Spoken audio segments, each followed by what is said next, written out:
Hello' বন্ধুসকল, কি খবৰ? আজিৰ এই ভিডিঅ'ত আমি প্ৰস্তুত কৰি আপোনালোকক দেখুৱাম আমাৰ খেতিৰ বাবে অতিকৈ প্ৰয়োজনীয় ঘন জীৱ অমৃত।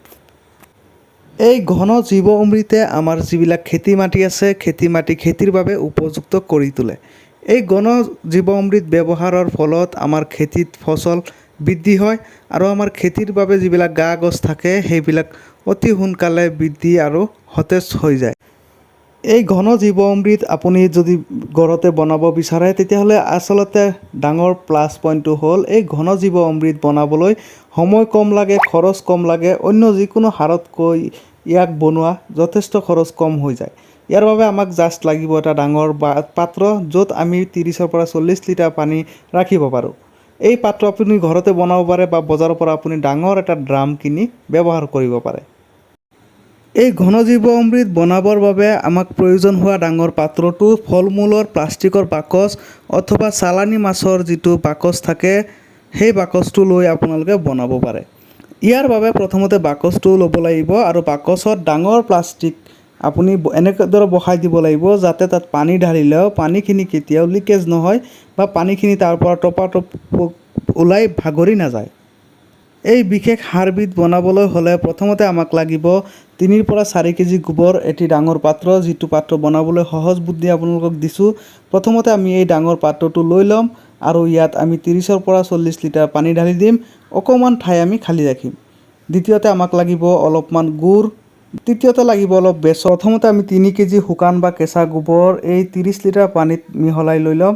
দ্বিতীয়তে আমি গুড়খিনি আমি এটা বাচনত ল'ম, তাত অলপ পানী দিম, অলপ মাটি দিম আৰু ইয়াত যিটো বেচন আছে বেচনখিনি ঢালিম আৰু ভালকৈ এইখিনি মিহলাই ল'ম। যেতিয়া এইখিনি আমাৰ ভালকৈ মিহলোৱা হৈ যাব তেতিয়া আমি আগতে সেই 30 লিটাৰ ডাঙৰ বাকেটত মিলাই থোৱা গোবৰ পানীৰ লগত এই গোটেইখিনি মিহলাই দিম।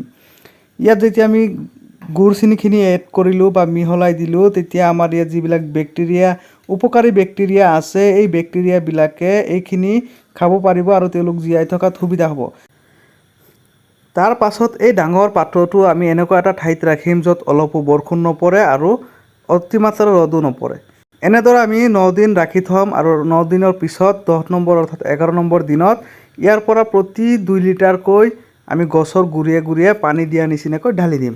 এইটো ঢালাৰ কাৰণ হ'ল ইয়াত যিবিলাক অতি উপকাৰী অণুজীৱ আছে এইবিলাক মাটিৰ তলত গুচি যাব আৰু যিটো মাটি আমাৰ সাৰুৱা নাছিলে আমাৰ মাটিখিনি লাহে লাহে তেওঁলোকে খাই সাৰুৱা কৰি দিব। এই সাৰটো মাটিত দিলে মাটিখিনিৰ যিবিলাক ফচল হয় ফচলৰ উৎপাদন ভাল হয়, গা গছ শকত হয়, বৃদ্ধি হয় আৰু এইটো কৰিলে আপোনাৰ মাটিৰ যিটো ট্ৰিটমেণ্ট এই ট্ৰিটমেণ্টটো ভাল হয়। এই জীৱ অমৃত ব্যৱহাৰ কৰি প্ৰথমবাৰতেই মই যথেষ্ট সুফল পাইছোঁ আৰু সেইখিনি আপোনালোকলৈ আগবঢ়ালোঁ।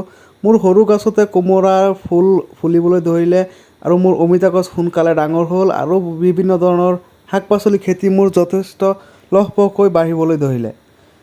যিহেতু এই সাৰবিধ আমাৰ বাবে যথেষ্ট প্ৰয়োজন সেয়েহে মই আপোনালোকলৈ বুলি আগবঢ়ালোঁ। ভিডিঅ'টো ভাল লাগিলে লাইক, কমেণ্ট, শ্বেয়াৰ কৰিব। লগতে আমাৰ পেজটো ফ'ল' কৰি দিব আৰু ইউটিউব চেনেলটো ছাবস্ক্ৰাইব কৰি দিব। ধন্যবাদ। জয় আই অসম।